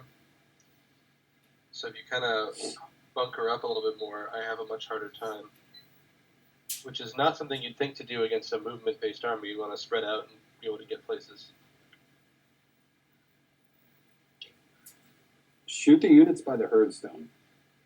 I don't know how many times I've seen people like give up on a game after like turn 3 or turn 4 with a shooting army against me that have not shot a single like Ungor just sitting there dying, giving me more summoning. And I'm just like, what? Just do that. It's an easy book to beat. Just beat the summoning. That'll be it.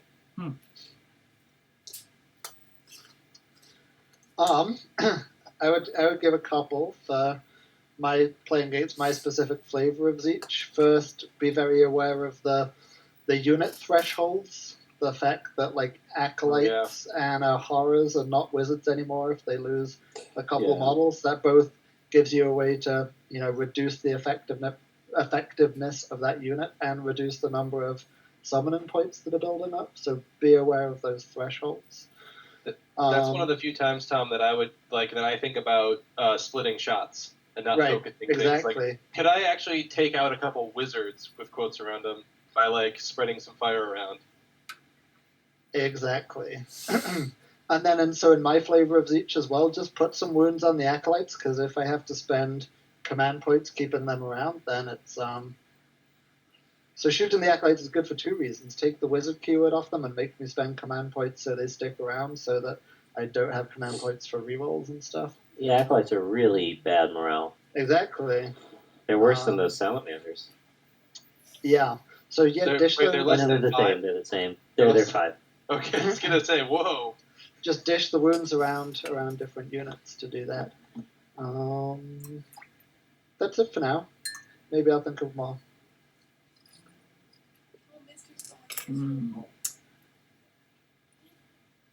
Stay away from nets, I guess. Don't let trogs hit you in the face. And or in the ass.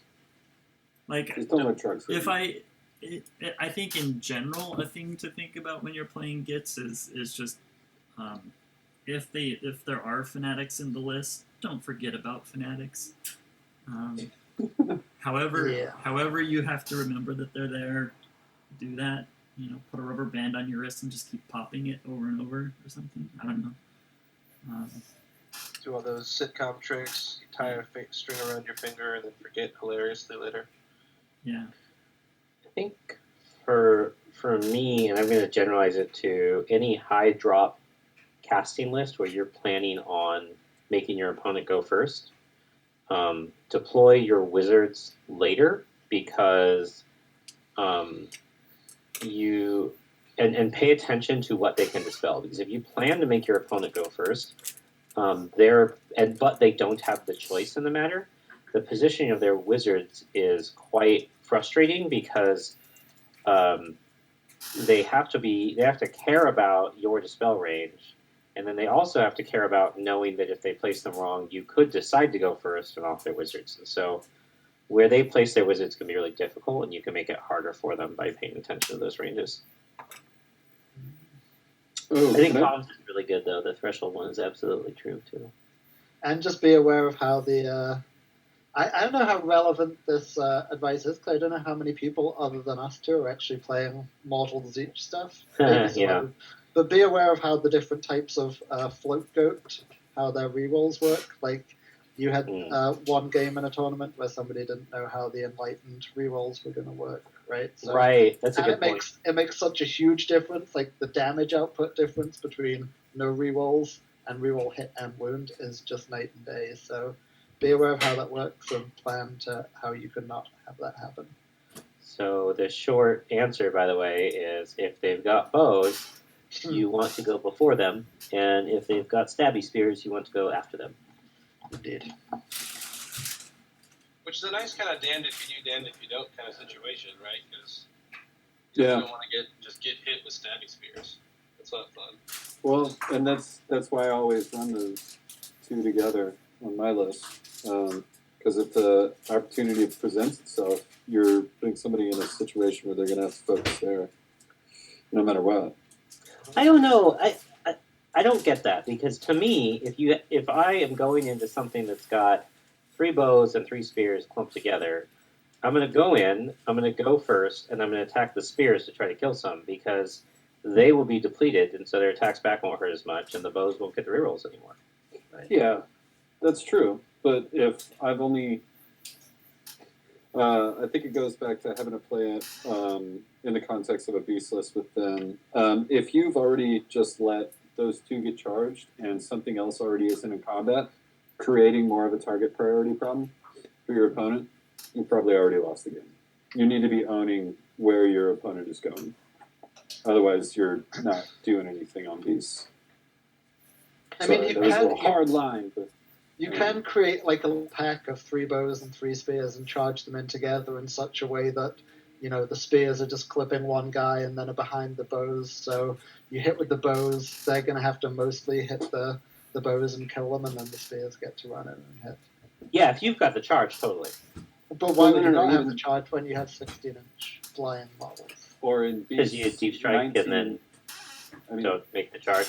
yeah, like I do. Well, we don't deep strike. Yeah. I think that's yeah. All right, fair enough. All right. Don't do what I did in that one practice game. General advice. Yeah. You're right. It totally makes sense in the context of getting the charge. Yeah, then you can hit with the spears or the bows, and then they go, and then you hit with the spears. That's why I'd love to play a Sky Soul Coven or a Zangor Coven if they weren't ridiculous. They're so in terms of expensive. how much you have to take. Good God. Yeah. Anyway. All right. Let's see. Is that everybody? Yes. Okay. What's a new painting technique that you've picked up recently, that you learned recently?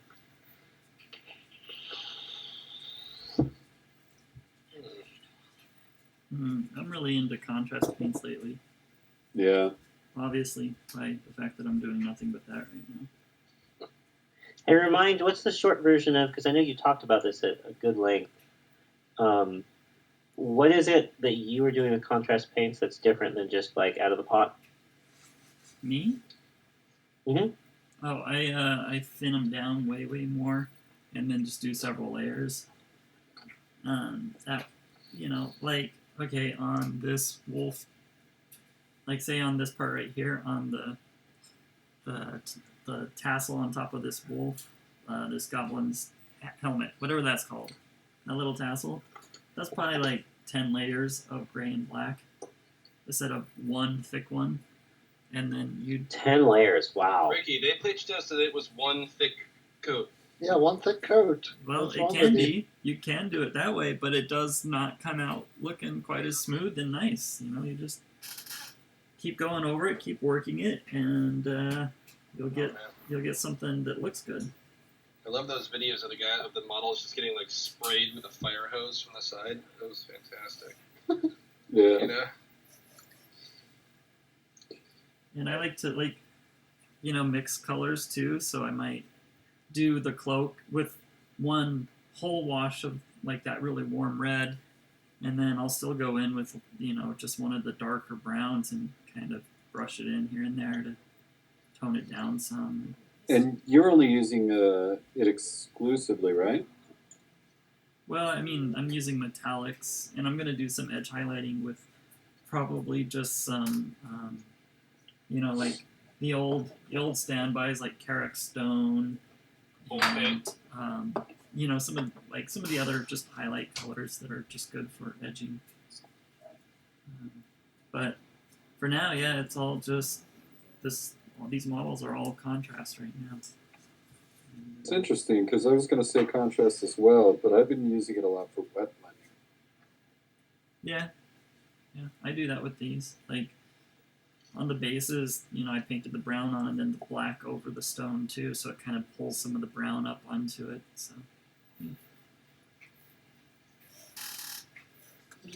This is kind of along the same. It's not using contrast paints, but I've been for the KO. I used a lot of just extremely watered down, extremely diluted washes. Like I think the one I end up using on my guys is like 20 or 30 to 1. Dang. Yeah. Whoa. And that's where you get like the white that's still on the boats, where it still looks very white, but it gets just all around the little details on there. It looks a little bit dirty. Yeah. You got your weathering going on? Yeah. I mean, it's the only good way it's that sort of dirty white look. And I don't want to have to go, because I did the white with a airbrush, I don't want to go back and deal with it again, so I'm just like try and preserve it as much as possible while also still like pulling that detail back out. It's because I'm lazy. So I will say what I've been struggling with is trying to do glowing runes, and I keep attempting it, and I think I've tried like 5 different methods, and they've all, watch videos and follow them, and I'm just not pulling it off. When I finally am doing on this unit, and again, you can't see it on the stream for some god awful reason, but what's working pretty well is just going with the high flow white, 2 layers of the high flow white over the top of the flesh, and then I've got a little pot of it's only thinned down 1 to 1, but it's the contrast profound orange with medium, and then putting that on top of the white and sort of smearing it around to the skin around it has made a very, I think, pretty reasonable glow effect, and it looks better than any of my other attempts, and it's been like a quarter the number of steps. Nice. It's funny how that always works. It's the simplest ones seem to come out even better, especially with OSL style stuff. My opinion. I've been doing a little more dry brushing recently than I usually do. I actually backed a Kickstarter for fancy dry brushes. This is Artist Opus Series D dry brushes. You get these 4 different size dry brushes, and they're like real nice, high quality dry brushes. And it's pretty much night and day working with these compared to the Games Workshop dry brushes. So they don't give you like gross powdery effects like I've had before, and they just work real nice. So I've been dry brushing just like cloth, cloaks and stuff, some armor, and I've been enjoying it. So I saw some really good interview with Chris Peach a while back, where he was saying his dad was a big painter, and he came down with some sort of neurological disease, so his hands aren't very steady anymore, and as a result, has really gotten super into dry brushing in ways that we can only dream of. Mm-hmm. And that I feel like it's a technique that we don't think of very much because we think it's for beginners. So you should see the videos and some of the pictures on the Kickstarter for these brushes. Yeah. The stuff they do with them looks incredible. So I'm gonna try and reproduce. Yeah, link it.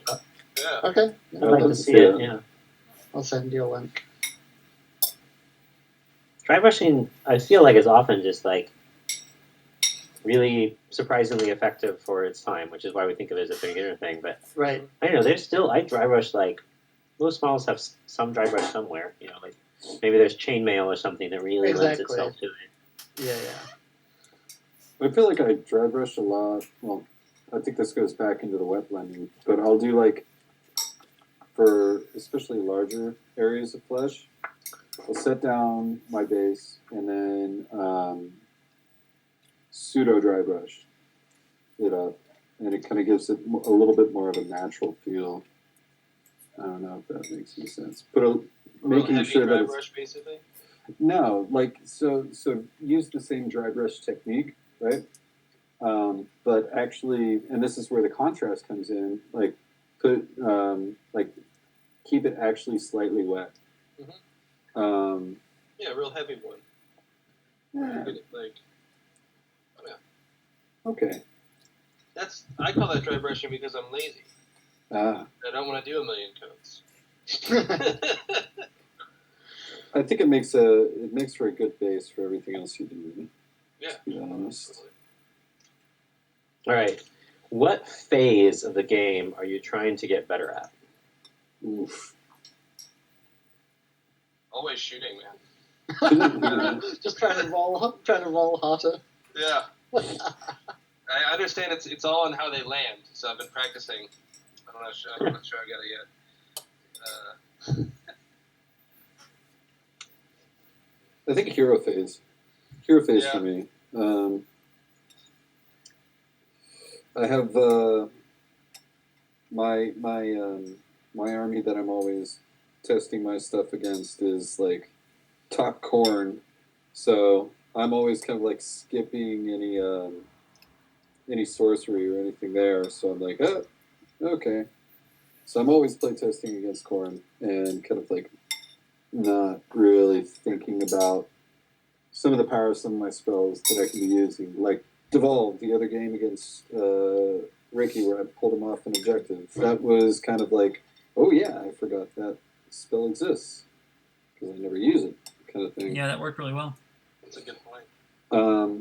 But more so in that, like, I think in the hero phase, that's where I kind of like take stock as a player of how I want the entirety of my turn to go, and when using spells, like I'm not a very heavy spell army, but I usually use one or two, and those kind of like decide what's going to happen in that turn. That'll help me get further on in the game.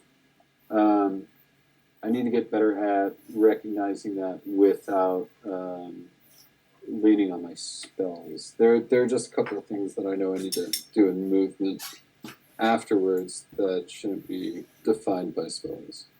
Learning the weight of sorcery in AOS, essentially. I think I agree with that. A more serious answer, I think, is actually I agree with the spells thing. I don't know. I've been playing dwarves for too long. And before that, I played Tzeentch in 40k, which was not a good thing. Which was not a good idea because it was really, really bad.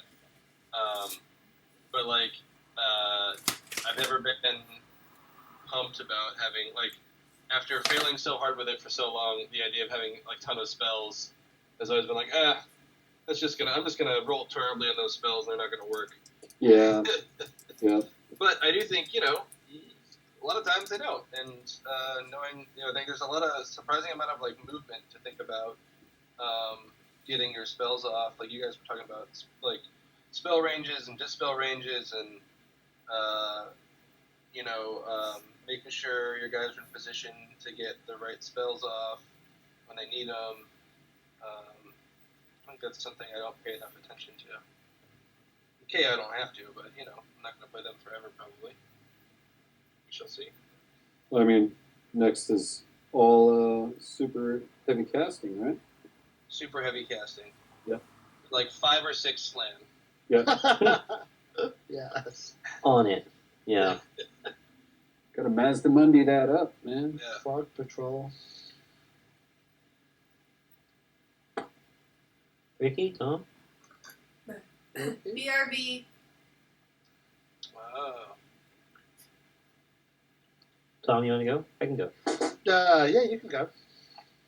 Mine is my opponent's hero phase, and I feel like I make the most errors when I've ignored what my opponent's next hero phase will be like during my movement phase. And so, like, an easy example of that is most things have an 18-inch threat range. And, like, if there's one big threat, I'm usually pretty good about it. Like, what are the, like, I do 14 mortals for reasons orc spell? Like, no worries, I can map against that one spell. But in my movement phase, I'm not taking enough consideration of my opponent's following hero phase for their sort of more medium priority spells. And or abilities, right? Like a good example is against when I was playing in Tantalus, I totally did not take into account what the potential blood boil targets would be, because those are before movement and should have, right? So that would be mine. I'm back. What was the question? The question was, what phase of the game are you trying to get better at? What phase? The winning phase. Yeah, that phase between when we place terrain and when we're packing up our models.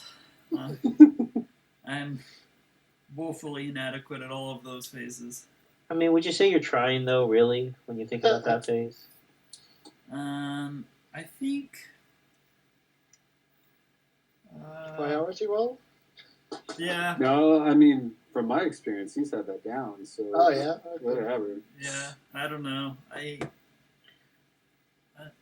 feel like maybe it's sometimes I forget in combat which thing to activate properly, so always try and remember that.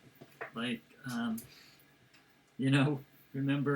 remember which thing you need to pile in to get it into scoring position before somebody kills something, or or before your opponent piles in and pins you, and yeah, so it's always tricky to remember that stuff. All right. Colin, did you give one? Sorry. No, I don't know if I can really boil anything down to a specific phase. I'd say the thing I'm thinking about most at the moment in terms of trying to get better is trying to start playing in a more proactive and less reactive way. I think I tend to play armies that are not super aggro in general, and that leads me into playing in a way that's kind of just reactive, letting my opponent do something and then trying to answer that as best I can. Whereas I feel like I need to do much better at just like putting my opponent in situations they don't want to be right off the bat to get the game kind of working on my terms. So that's what I'm really thinking about that when I play right now. I've definitely heard that advice from other people, like make them play your game, don't play their game. Yeah. I think certain armies like really lead you to be proactive in general, like a Flesh Eater Corps or whatever. You're kind of gonna have to just force the game and ask questions of your opponent. But armies like I tend to play, you can really get into the habit of just reacting and not being the person asking the questions. Yeah, that makes sense. I feel like that's a good one for me too. All right, let's see. Design an endless spell. Endless spell. Well, clearly it's going to be one that only I could cast as a get, and that can only affect the enemy and not affect me, and that will count as an objective, and I can cast it in the middle of a block of 60. So I want it to be a portable objective point. I'll take it. And then on those games where I just can't get across the table, I just cast that and I just stand on it. And then and it's cumulative every turn that they fail to dispel it. And it costs me I cast it on a 3, but it takes a 10 to dispel. Costs. And so it's a natural 9, but Gloomsight wizards get plus 6 to cast. Yeah, this is a pretty good spell. I feel like Sounds fair to me. I feel like I just solved the game for everybody. Nice. Or I was thinking Seraphon would have like a summoning portal, or like a not a summoning portal, like a spawning pool. Pool. Yeah.